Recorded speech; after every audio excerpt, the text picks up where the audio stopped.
Now it's time for Speaking of Schmoedown, the show with a name too good to cancel.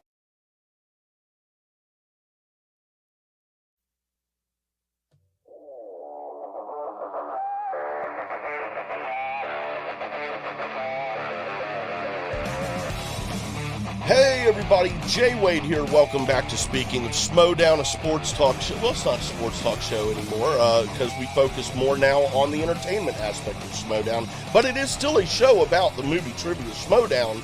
And I'll be completely honest with you guys. I don't have a lot to say this week. And you'll find this throughout the season. I'm not going to try to find things to talk about. If I don't have much to say, I won't say much. I do want to say that it was great to see Andrew Guy back.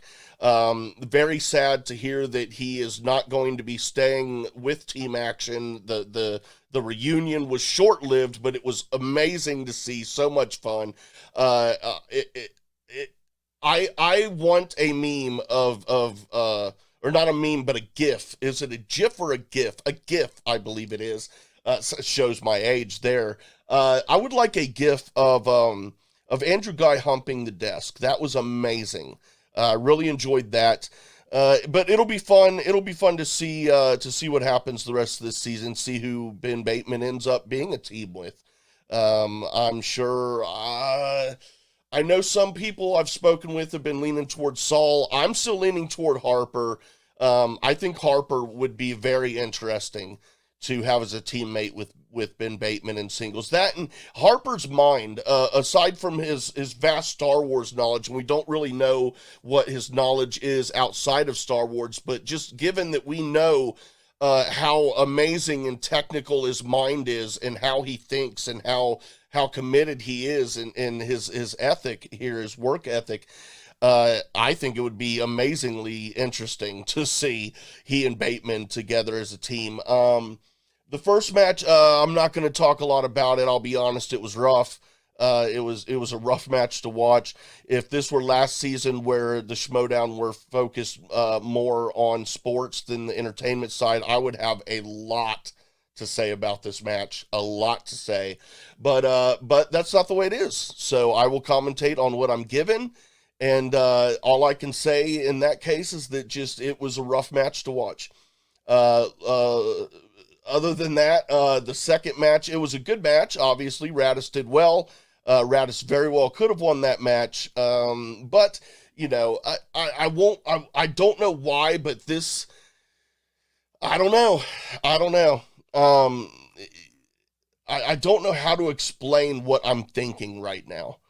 Because, I didn't not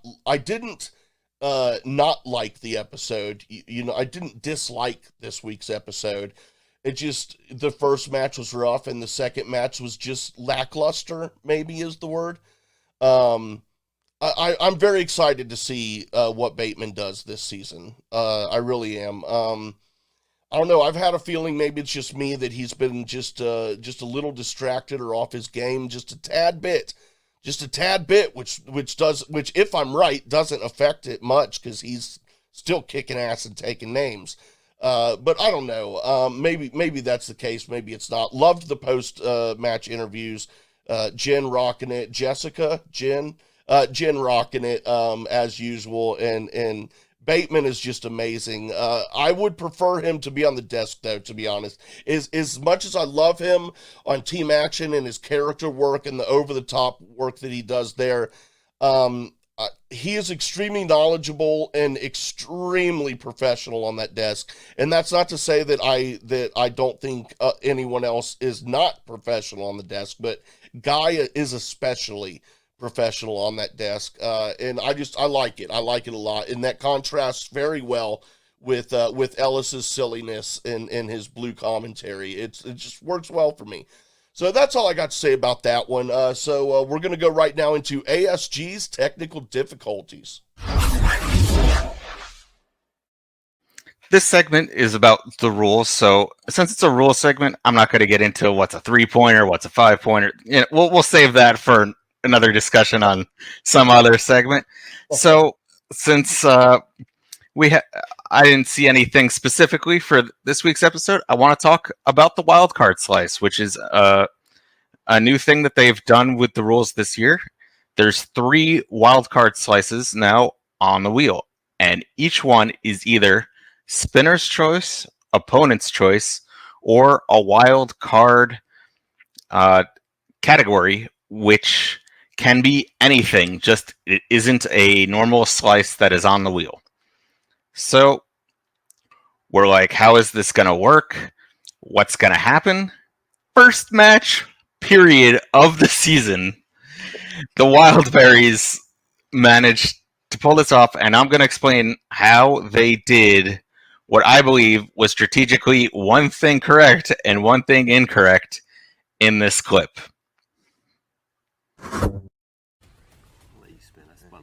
There. They're going to choose to spin. What bravery. All right, Elliot. Josh McCougar with the spin.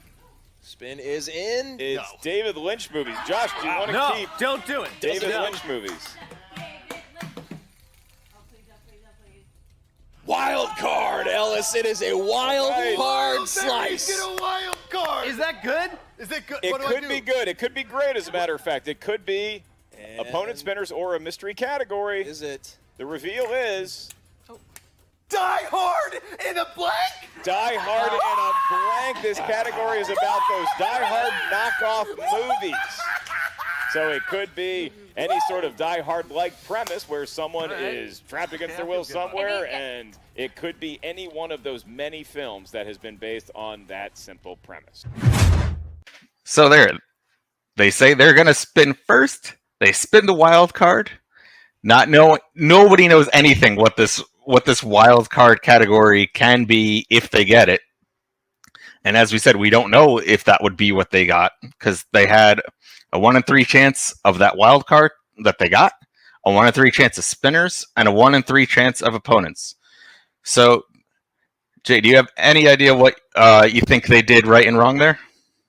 I honestly don't, because this is a little bit too technical for me. I'm more of a broad thinker when it comes to competition overall and stuff like that. This is a little bit too detailed for me. So I'm looking forward to hearing this, man. Okay, so strategically, I believe the thing that they did wrong was spinning first. You know, there was always a debate, do you spin first, do you spin second? There was arguments for both sides. In my opinion, now that this wild card is in effect, spinning second is the way to go. The reason for that is, let's say they spun second and Claudio Dolph, we'll call them, spun first and got opponent's choice. If that happened, then opponent's choice would be off the wheel. Wildberries wouldn't have to worry about opponent's choice. So if they spun and they got one of the other wild card slices, they would know it's either a wild card or spinner's choice and would know we should definitely take this instead of spinning again. If Claudio Dolph got spinner's choice off the wheel, then they'd have to think about it, because they're like, we'd have 50-50 of either opponent's choice, which is definitely bad, or wild card, which is who knows. So, you know, they'd have to decide then, with that additional information. That's the whole point. Information that you wouldn't have if you spun first. So there goes the spun first thing. Now, the thing I think they did correct, even without knowing anything about the wildcard category, was not spinning again and accepting the wildcard and whatever it may be. Now, this reason is kind of interesting. So, let's say, for sake of argument, that the Wildberries thought we need to hit one of our slices. So there's 12 slices on the wheel, and 3 of them are this wild card area. So that leaves 9. And so if they want to hit one of their slices, they have a 2 in 9 shot, or 22% chance. All right. So, but right now, if they select it, they have a 1 in 3 shot of getting spinner's choice, which is a 33% chance. Now, if they spin, those are the percentages for getting their slice on the first shot. If they spin again, then they have a 3 in 12 shot because you have either of their 2 slices or spinner's choice, which they now have to keep. So that's a 3 in 12 shot, or 25% chance if they spin again to get one of their slices. So therefore, that's still 25% is still smaller than the 33% chance they have right now of getting spinner's choice. So even if wildcard wasn't Die Hard on a blank, which was totally in their wheelhouse. Oh yeah. Keeping the wildcard was the correct move. Now let's go to a different scenario. Let's say you're a very good player that has 1 hole, but your 1 hole, everybody knows. Like, your opponent knows that this is not a slice you want. If they were in that exact same scenario, once again, they have a 1 in 3 shot this time of it being opponent's choice. As opposed to if they spin again, they have a 2 in 12 shot or a 17% chance of it being either the slice they don't want or opponent's choice. So therefore, 33% higher than 17%, so they should not select the wild card and should spin again if they only have 1 slice that they really don't like. If they have 2 slices they really don't like, well, then they're in the same scenario as the wildberries were in for things they like. So therefore, they still should spin again, because it's for the exact same math. So, are you following along here at all, kind of ish? Dude, I'm following along. I'm probably about 20 yards behind you, but I am following along. I do still see the back of your head as I'm following. There we go. I'm that close. Yes, I understand. Okay. To a point. Yes. Okay, so we're just gonna sum it all up. Yeah, I never, just for me, like I said, my mind doesn't work like that. So if I'm playing, I'm not thinking about anything mathematically. I'm just like, oh well, I guess I don't like that category, so I'll spin again. You know, I would Yeah. never, So let me sum it all up as if I was your manager. 1, if you're in the lead at the end of round 1, no matter what, have them spin first. All right. All right. Next, if you look at the wheel and there's only 1 or 2 slices you don't like, and your first slice is you hit a wild card and no wild cards have been revealed to change the math, and you only don't like 2 of those slices, and the other opponent knows it, that if you get opponent's choice, you're getting that slice, spin again. If you look at the wheel and there's only 1 or 2 slices you like, and you land on the wild card, take it. This is not factoring in any fashion whether or not you like what that wild card is going to be. The math does not change.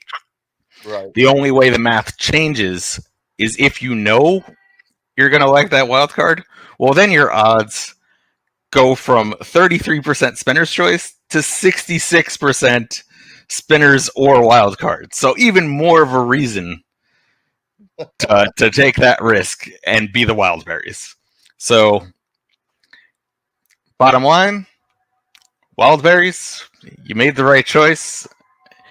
And yeah, if you get another match, do the same thing. Now, my question is, Yeah. somebody's going there lighting you up. Yeah. My question is, they don't have a manager, so do you think this is something? Hold on. Okay, yeah, just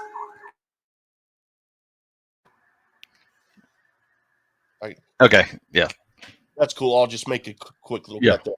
Now, my question is, they don't have a manager, and I'm not really sure if they can take themselves out of the fun-loving moment that they are always in to think that strategically. So, do you think that they actually thought that strategically, or do you think they were just flying by the seat of their pants? Well, they were likely flying by the seat of their pants. However, the great thing about that is that by flying by the seat of your pants, what is more fun than going with the gamble of gambling with the wild card? So it all works out.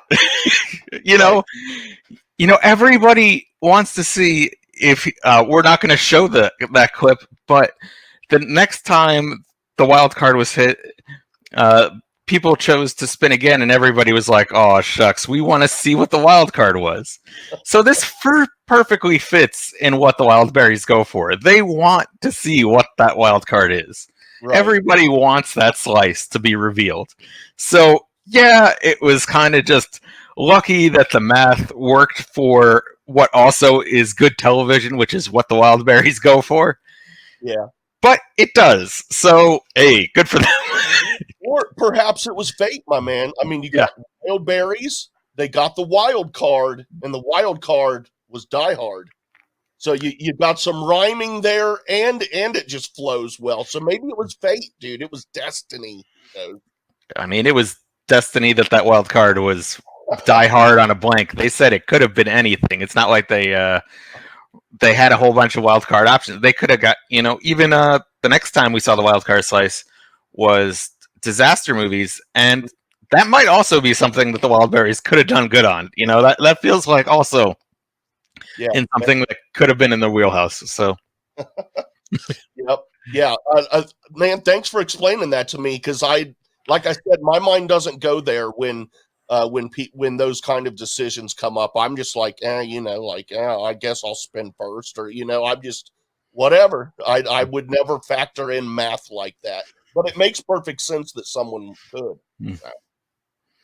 So, but we'll see. Due to the reactions that we saw on the next match, I think it was the Jen Kemp match, where people were upset that they spun away from the wild card.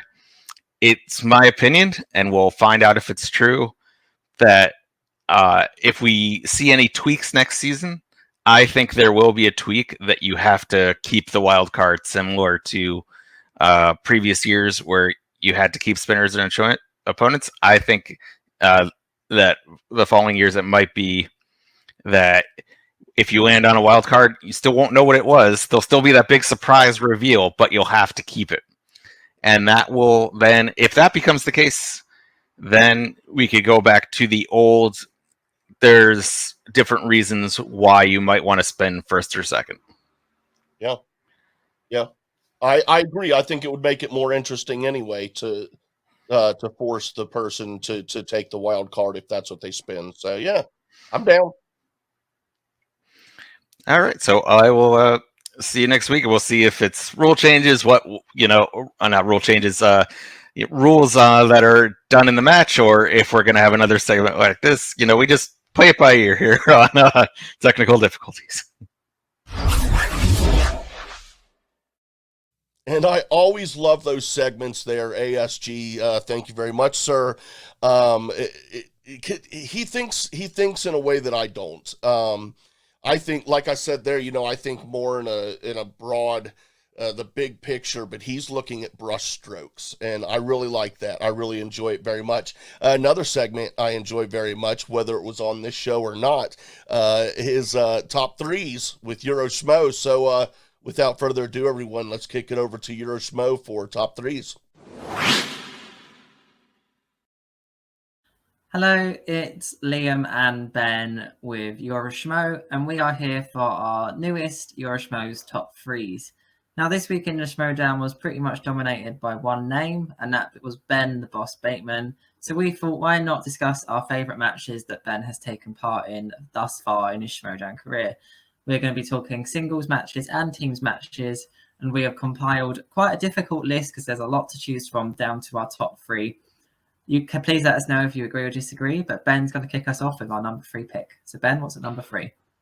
Our number 3 is Ben the Boss Bateman versus Paul Primetime Oyama in Spectacular, where he won the belt by KO. It was an amazing match. Ben basically dominated that whole match and pretty much kicked butt all the way through to the final in the second round and basically won on KO, as I said. So yeah. And he also had a really good one. It got there via the Schmoedown tournament, like beating Brendan Meyer in a really close honourable mention match as well on his route to his match against Poyama in the final at Spectacular. So our number 2 pick, we are changing division and we are thinking of a teams match here. And we are going to Chicago, baby, for the teams match of the Odd Couple versus Who's the Boss. Now, this was a really exciting match. The atmosphere was electric. It was very back and forth. And although Ben Bateman and Who's the Boss lost this match, it's iconic for so many reasons. First of all, there was the banter between the two teams. And obviously, the most memorable moment of this whole match is the slap of Roxy Stryer slapping Ben towards the end of the match. And after the Odd Couple had won the match. Obviously, slapping is quite popular at the moment with Will Smith in the Oscars last week. So we thought it's obviously on my mind, hence why I remembered this one fondly when thinking of what ones to pick. But not to condone what Will Smith did. That was obviously terrible. But the match we're talking about here was really awesome. And we thoroughly enjoyed it. Like I said, it was a very back and forth match, really close. There was some good moments, i.e. when Best Spin was an answer and Jeff Snyder was able to get it because of the crowd's reaction. But it's on the John Roker match from season 2. But really fun match, super high quality, and obviously super memorable moments which have stuck with us.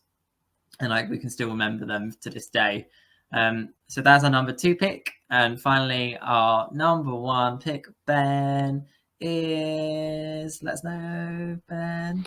The Atlanta match against Dan for the title, which was amazing. It went all the way through to sudden death, and Ben lost on a point that I don't think he knew the answer to at the time, but I don't think he'll ever forget ever again.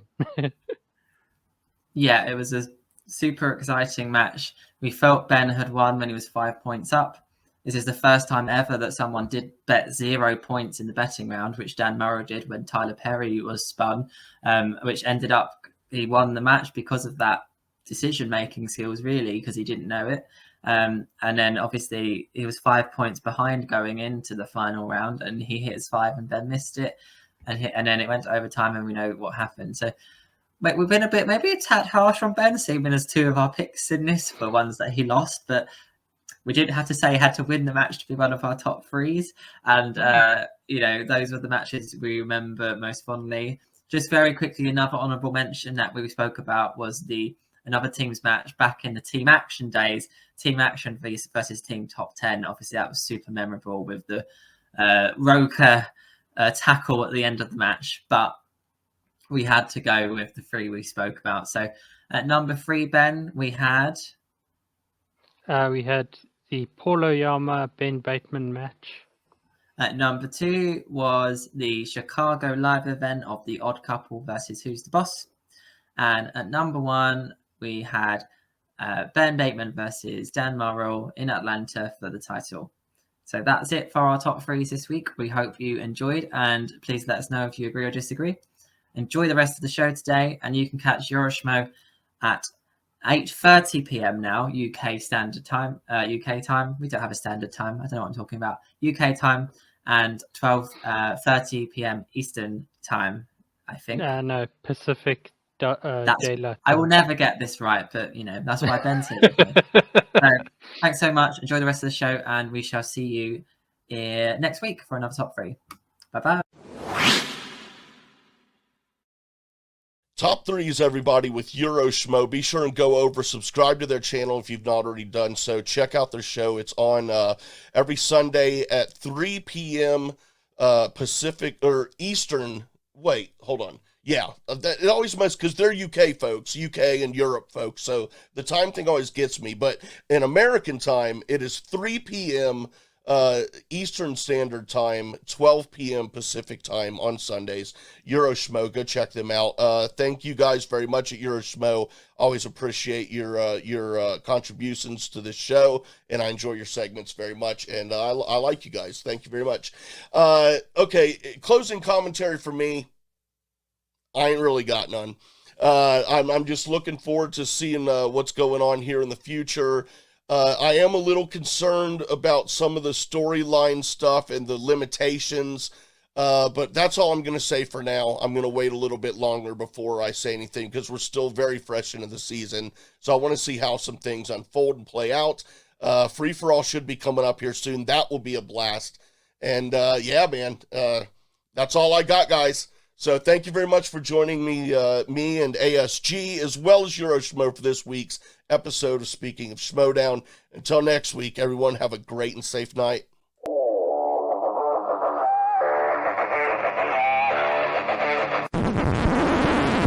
You want to hear something funny? The mic wasn't on that whole time. No way. Yeah, for real. Oh, wow. So smooth.